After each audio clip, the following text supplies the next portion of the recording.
Ya, Anda masih bersama kami di seputar Aceh. Pemirsa, dalam kurun waktu 2 bulan sejak Oktober dan November, personel Satres Narkoba Polres Aceh Besar menangkap 5 tersangka yang diduga pelaku pengedar ganja dan sabu. Kelima tersangka ditangkap berdasarkan informasi masyarakat di sejumlah lokasi berbeda.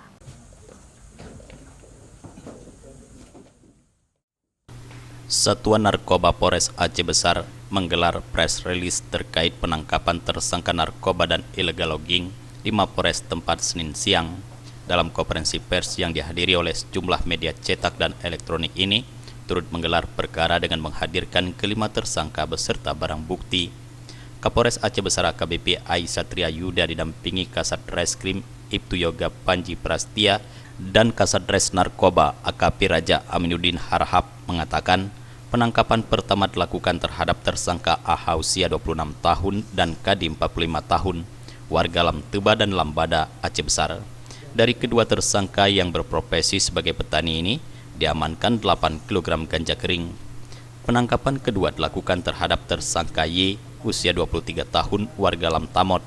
Ia ditangkap bersama 1 gram sabu beserta sebuah motor dan handphone serta sejumlah uang tunai yang diduga merupakan hasil transaksi narkoba.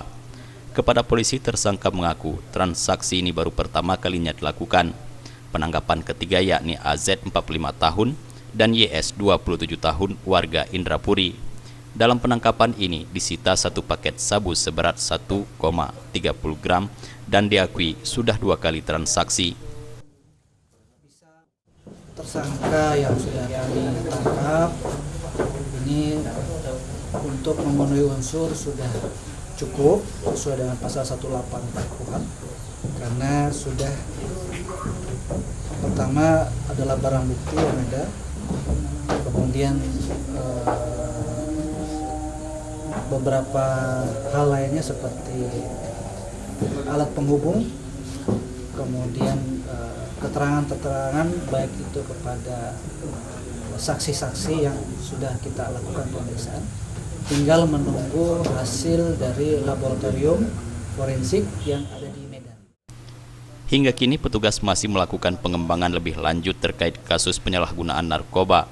Kapolres Aceh Besar AKBP Ai Satria Yuda menghimbau masyarakat agar tidak terjerat dengan narkoba yang membahayakan generasi muda. Selain itu, Kapolres juga berharap kerjasama yang baik dengan semua pihak agar dapat membantu polisi dalam memberantas narkoba di Aceh Besar. Jufrizal dan Faisal, Aceh TV.